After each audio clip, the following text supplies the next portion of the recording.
This is video lecture 3, 4? I don't know. One of those. I think it's 4. Um, for Humanities 2. Um, we're looking at chapter 31 at this moment. And there's a few things I want to emphasize here and kind of where I would like you to focus. And the first is that this situation between France and Germany in 1870 gets started. And the reason this is important is because it sets the stage for the most pivotal events of the 20th century, which is World War I and World War II. In 18, now, to set the stage for this, um, nationalism is a new idea, a rising idea. And what's interesting is that we tend to think of this idea of a nation state as an ancient idea, and it's not. It's very, very recent. It's um, a little more than 150 years old as a way of looking at the world, which is astonishing, right? You think that, and we tend to when we look back in the past, we look at the past through the lens of our own way of looking at the world, and we think of Rome, for instance, as a nation. Rome was not a nation. Rome was an empire, and this idea of a nation it has boundaries, geographical boundaries, as its definition. And within those geographical boundaries, we have usually a shared language, a shared culture, a shared ethnicity to some degree. Um, but the Romans simply took everything they could get their hands on. Um, they didn't take over the entire planet because they just ran out of resources to do so. Um, in the ancient world, and all the way up until the later part of the 19th century, these ideas of boundaries between nations were much fuzzier. And especially in the medieval world, each little king had his own kingdom, and the Europe was a patchwork quilt of these different areas that different people had authority over. But these boundaries were not national boundaries the way we think of them now. And most people in the world history that we're dealing with, so beginning with the rise of the city state, which is the very beginnings of what we think of as civilization, which happens in Egypt and in Mesopotamia, about between 5 and 10,000 years ago. This happens. We end up with these city states, and these city states become empires. But nearly everyone from that time up until we're getting on the doorstep of the 20th century would have identified themselves by the city that they come from, not by a nation in that way. Um, with what happens during this phase is that people begin to think of themselves as nations, and there's a kind of pride of uh, what's the word? It's a word I'm dropping. Chauvinism, chauvinism towards their own culture, right? That we are the best, and this idea that my nation is special and my nation is privileged, my nation is everything, and um, this it's a movement, it's a change, it's a shift somehow in human psychology that happens during this time, and different people take advantage of that, and no one took advantage of it better than the Prussians. And the fact that we call them Prussians tells you something, right? We think of World War I was not fought against Germany, it was fought against Prussia. Germany as a nation state comes to be when Hitler arises. And he defines Germany in this way. And basically, the first thing Hitler does, now we're skipping ahead a little bit, right? What I want to deal with is our time frame we're looking at right now is 1870. Well, in 1930, 32-ish, which is not that big a length of time, right? We're talking about within people's living memory lifetimes. Um, Hitler decides that he's going to make everyone who speaks German a German. And he has this concept called Lebensraum, and it was kind of this rallying cry that said we need Lebensraum means room to live. Leben room, Leben is live, Raum is room, living space. I need my nation needs more room to be who we are, and so he begins in the beginning simply grabbing a hold of these neighboring areas where there was a ethnic German speaking population. And that was his excuse, for instance, for annexing Austria. Well, Austrians speak German. And Hitler's like, of course they're Germans. They're ours. They're part of our culture. And then when he went after Czechoslovakia, there was a border. The border between Czechoslovakia and Germany had people who were Czechs and people who were Germans mixed in there in that borderland. And Hitler said, well, no, these are our people too. And he manufactured a crisis there. He said, oh, these are our German people there across this border, this artificial border, uh, they're being mistreated by the Czechs. And so we're going to annex that area. And that's how he begins. And this is the same playbooks going on right now with Vladimir Putin in the Ukraine, right? This whole it's eerie, right? He's reusing Hitler's playbook by saying, "I want the Ukraine," and he's oh my Russian speaking people who happen to be living in the Ukraine are being mistreated by the Ukrainians. Therefore, I must come in and take them over, and that's exactly what Hitler does. But what Hitler is doing is he's taking this idea of a nation state and defining it in this way, saying it's everyone who speaks German and they're mine. And I'm going to take by force this any area that I want for my Lebensraum, right? And we'll get to that. We'll get World War II. We'll spend some time in World War II before we get to the end of the semester. We're running short on time here. But Prussia is the German-speaking area of the world prior to World War II. And the Prussians, the leader of the Prussians in 1870 is Otto von Bismarck. He is a king. Prussia is a kingdom. And the way this conflict with France got started is, you have France sandwiched between Spain and Prussia. And in those days, it was not uncommon for people to go to other countries for their kings. Now, once again, in our world of nationalism, right, that we just simply assume, we would never think about going to Great Britain or Germany or France for a president of the United States, right? Nor would any other country do that. But that was not uncommon in those days. And for whatever reason, for whatever allegiances, alliances, there was all kind of politics that went behind this. But the King George that we fought the Revolutionary War against is a German. The British crown was vacated, right? They didn't have someone to be king, and they went to Germany to find them a king. Um, um, Mostly because they felt that this guy was weak and that Parliament would be able to kind of steamroll him and call the shots. But the British public didn't bat an eye to going and getting a king from Germany. Well, the situation here is that Spain needs a king.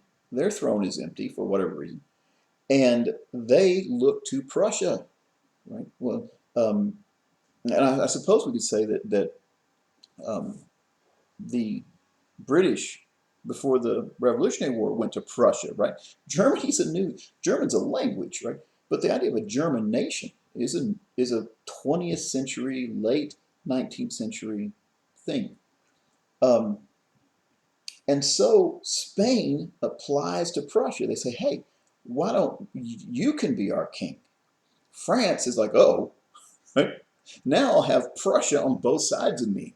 Um, um, and there was a lot of antagonism, a lot of bad blood between France and Prussia at this time. And France saw this uh, taking the throne of Spain as simply a preliminary for a pincher movement, right? They're just going to get overwhelmed by Prussia from both directions. And so uh, France declares war. And Prussia basically goads them into declaring war. This is exactly what Prussia wants, exactly what von Bismarck wants to happen. And they steamroll the French, conquer them. It's 1870. Um, the aftermath of this is that um, they, the Germans, the Prussians, force France to cede to them certain territory that they want. So France becomes smaller, Prussia becomes bigger. And they also force France to pay an enormous fine that's basically a tribute now that France is paying to Germany in the aftermath of this conflict. France continues to be a place, but it's under the thumb of Prussia. And this creates a situation in Paris that's intolerable. There's a civil war within France, and that ends up being a lot of chaos and bloodshed in the streets of France at this time. And this is the environment in which the Impressionist painters come up in. The reason I'm painting this historical picture for you is because this is where these guys come from. This is the world they're living in. This happens in their lifetimes. And so the political and social upheavals that are going on around them are reflected in their art. And their art is radical. It is different. It's new. It's something that no one's done before. And within the backdrop of this chaos and upheaval and armed conflict, there's this idea that art can somehow redeem this. We talked about the flaneur, right? The artist who holds everyone in contempt and is simply doing what they do to offend. But there's also like a new kind of idea in art, that art can ennoble, art can make changes for the good. That if we just do the best art, right, the right kind of art, we can change people. We can make the world a better place. That's a new idea too at this time. And it's kind of a reaction to the way the world seems to be falling apart. And it goes on falling apart like this all the way up through World War II. And we have that kind of thing here to some degree. You guys are way, way too young to have any inkling of what folk music was like in the 60s. But the folk music scene of the 60s was very much a movement to renew this idea that this music is going to change the world in some way for the better, which is why all the hippies and all the counterculture people were all about folk music at that time. We don't really, I can't think of a modern, a contemporary instance of this where there's a whole genre or a whole group of artists, musicians, for instance, who are trying to make the world a better place with their music. The closest analogy I can get is maybe some of the early rap, right? It was about shining a light on the situations within the inner cities with the idea that it could possibly be better. Tupac Shakur's song Changes is that kind of art, right? He's saying he's trying to make the world a better place through his music, at least in that instance. And so these French Impressionists come up in this environment, and the Impressionists were fascinated by light. They were French Impressionist painting is very much a meditation on light, and it was a new way of looking at painting to some degree. Instead of saying, "I'm going to paint something as it looks," right? They're painting something as it looks to them, and the things they emphasize in a painting. And it's no accident that this happens right around the time of the invention of the camera, right? Because a camera will do what we call photorealism, right? A camera takes a picture of what is there, more or less. We can monkey with it, especially early on when the technology is not, we can do anything we want to now with our iPhones, but early cameras simply took an impression of light on a photographic film, and that's what you got. The Impressionists think that the camera is basically covering that, mimetic. Mimetic means to copy something exactly, and the camera does that job. And so the Impressionists and the artists feel free to say, we're just going to do something else, and we're going to emphasize, for instance, light, and the way that light works, and the way that light and color interact with one another, and the psychological and the spiritual and the aesthetic implications of those interactions are what fascinate the French Impressionists. Um, and we've spoken a little bit about color theory already in this class, but I want to reiterate that, and it's fascinating stuff, right? The fact that emissive light, so light, color, emissive color, color that is coming from a light source. So if you have a red light bulb and a blue light bulb, and you emit colored light, if you take the primary colors and overlap them with emissive light, it makes a white spot. All the colors of the spectrum put together in emissive light makes white. Diffuse light is light that is reflected off of surfaces. And so if you take a diffuse color, as in pigments of paint, right? Pigments of paint are not emitting a color, they're reflecting a color. You mix all those together, you get black. That's interesting, isn't it? Right? You have two kinds of light. Two. There are two ways that light can hit us, either as an emitted light source or as a reflected light source. And these two aspects of light, when you look at them, do very opposite things. Do directly opposite things. That's interesting. Um, the Impressionists were fascinated by the way that colors interact with one another, and it's true that if you put colors from opposite sides of the color wheel. I'll put a color wheel up in your supplemental material. It's just basically take the spectrum of visible light and its gradations between the primary colors, and you've got a color wheel. But if you take colors from the opposite sides of the color wheel and stick them next to one another, each color becomes more vibrant. It looks brighter to the eye. And the French painters were dealing with these things and these theories and these aspects of color and light. And that's why their paintings look kind of strange. Um, um, but that's what they were about doing. Let's see, where do I want to talk a little bit about Russia? Um, Russia is its own thing. Russia is this part of the world that is, over there where Putin rules the roost now. But Russia has a long, long, tragic history. It is a land of extremes. And um, there's a lot of pain associated with Russian history. And Russia has had a series of despotic rulers going all the way back, bad governance and awful conditions, and a great deal of the upheavals that come about in the late 19th and through the middle of the 20th century in that part of the world are because of the incredible pain and privation that most Russian people are living in. Russia is poor, Russia is backwards. It's still at this time, at this moment when we have nation states arising in Western Europe, Russia is still in a feudal situation. They haven't moved from the Middle Ages yet. You still have serfs working the land in uh, Russia. And a serf is just one tiny step up from a slave in terms of social order. Um, in, in, in Russia, artists looked at what was happening in Western Europe, and they kind of divided themselves up along two ideological lines.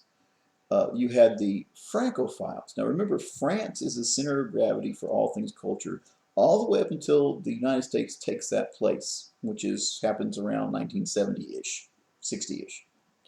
Um, from the time of Louis XIV all the way until then, right? France is where everything cool is at. And it's no accident that when we look at the French Impressionists, right, the great Impressionist painters, Monet, um, uh, uh, Van Gogh, right, Degas, all these people, they're French. And artists in Russia, the Francophiles, means lovers of France, uh, um, they looked to the West and said, we need to imitate this. We need to adopt the way that they're doing things. And on the other side of this ideological divide are the Slavophiles. Now, the ethnicity of the Russian peoples is Slavic, and the Slavophiles are people who are lovers of the Slavic culture, and they were the beginnings of what we think of as nationalism in Russia, and they felt that their own culture had a lot to offer, and they wanted to celebrate and develop their own art instead of looking to the West as an example. Let's do our own thing. Um, and Most of the great artists, the authors, and cultural figures that come out of this time in Russia come from the Slavophile camp. Amongst those are Dostoevsky, the author, who spent several years in a Siberian labor camp and became obsessed with finding dignity in the lowest and most common and the basic underclass of um, Russian culture. Um, Tolstoy is another, and Tolstoy is his whole life is this long, tortured search for some kind of spiritual um, authenticity, some sort of meaning in his life. At the end of Tolstoy's life, he becomes a hermit. He literally becomes a medieval hermit. He renounces all of his worldly goods and decides to live alone on his faith. He doesn't make it very long after that. Um, but that's what's happening in Russia at this time. This is before the Soviet Union happens, before the Cultural Revolution. But we're on the verge of that. We're on the verge of this enormous thing that happens over there. Um, the other group I want to mention uh, at the end here are the medievalists, and the medievalists exist at this time um, in various places, but um, these were people who were looking at the horrors of the Industrial Revolution, looking at the chaos and the violence of this beginning of nationalism. And they say, wait a minute, it was so much better in the Middle Ages. And they have a point. Remember, we talked about already how the Industrial Revolution is basically um, only possible in the breakup and failure of medieval culture. And there were people who said, well, look, let's go back. Let's go do that again. Let's reinstate the guilds. Let's start having cottage industries. Let's stop this madness. Let's begin to, um, you know, go back to that simpler time and that more kind of a kinder universe that uh, the Middle Ages lived in. Um, And so, but the problem is for these medievalists is you can't unring that bell. Right? The whole reason that the Middle Ages had social stability for people in its culture was because it was unified under the Roman Catholic Church. The loss of authority over what was then Christendom by the church is what opens the door for this nationalism to take place. Uh, and for what happens is in the Middle Ages, we have all these different people, and there are wars and there are conflicts, and there are, there's human beings, and there's some violence and ugliness there, no doubt. But everyone in Europe was living in the same universe, and it's very difficult to end up in situations of outright genocide and uh, um, um, wars of imperial conquest when you're all living in the same universe, and when out there in Rome, right, is the Pope who calls the shots ultimately on the eternal disposition of a person's soul, which is about as much power as any human being could ever have, right? And this, in some way, kept these cultures in Europe during the Middle Ages from fracturing the way that they fracture immediately after the Reformation. Reformation happens in the mid 1500s. Within 300 years, we're at this situation we're at right now. And um, we're about to have two enormous world wars um, that are the worst things that have happened in human history. And the medievalists can see this coming. They see it on the horizon. Maybe not directly, although when you read their stuff, they were looking pretty clear. It was pretty clear sight about what was coming towards human civilization, and it didn't look good. Um, I am basically a medievalist, if you want to call it. Well, my intellectual hero is G.K. Chesterton, who was a medievalist, and I want to read something of his. Um, this is one of his critiques on industrialization and the way the world had changed. And in this essay, he talks about the evils of the Middle Ages, right? He mentions like somebody, um, some dastardly person, right, mixing poisons for the Medici, or sharpening a dagger, right, for the uses of the king or the prince or whoever they're working for. And there were people like that, right? There was evil in that world. And what Chesterton says is that the industrialization and the proliferation of technology and the um, fragmentation of the workforce has created a world where evil is done unintentionally. And this is the way he puts it. He says, um, you might have in the Middle Ages this evil servant of an evil prince doing evil acts. But the evil acts done in the industrial age, he says, this is his thing. He said, I mean the condition in which the servant of the rich man works monotonously in a factory, turning out a small type of screw, which will fit into a plate he will never see, to form part of a gun that he will never see, to be used in a battle that he will never see.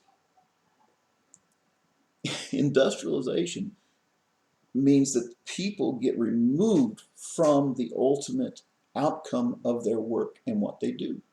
So that a person might be manufacturing a weapon to be used in a terrible war, which exactly does happen, right, with World War I and World War II. All those weapons were made in factories. But if you're sitting on an assembly line all day making one screw, you don't know what that screw is doing. You don't know what screw is being going to be used for. And so the uh, the influence the individual person can have morally on the universe around them becomes weakened because of the fractured nature of the way work gets done. If I'm mixing poisons for, Cosmo Medici, I'm a poisoner and I know what I'm doing. But if I'm working in a factory producing one of the components for mustard gas, I could work all day long and never ever see the result of what it is that I'm doing. And that's one of the things the medievalists were pointing out loudly, saying, this will not end well. And it didn't. It's really amazing, guys. It's incredible that we're looking at Otto von Bismarck, right? King of Prussia, invading and steamrolling over France in 1870. By 1945, human beings in conflict with one another have gained the power to end all life on Earth. I cannot believe that that's true, right? It's like a science fiction story, but it's true. We have the ability to do that, and um, that's going to be a thing going forward, right? That's going to be something we're going to have to reckon with, that fact. And in many ways, what we're looking at is a question. I think this is my own personal look at the world. I think we're looking at, can we do better, right? Can we rise above what it was that created the nightmare of World War I and World War II, and become a kind of community on this earth that will not use our godlike technology to destroy ourselves, um, or will we? Right? Which we are at a crossroads in human history, and people who lived in the aftermath of World War II, the immediate aftermath, which I come in on the tail end of. We lived in a world where there were many people who just took it as a foregone conclusion. Look, they'd been through uh, Normandy and Stalingrad, right? They'd seen what human beings are capable of. They liberated Auschwitz and Birkenau. And knowing what that generation knew about what human beings are capable of in the light of having nuclear weapons, there were a lot of folks that were in despair and just saying, yep, this is the way the world ends, right? Um, and what we haven't done it was astonishing to some degree. Given the way that we behaved as a human race up through the end of World War II, how did we get all these years down the road here, 60, 70 years now, and we haven't managed to push that button? That's interesting and I think hopeful. But that's what's going on in this chapter, and that's what's coming toward us. All right, stay healthy, stay safe, and I will put another lecture up next week.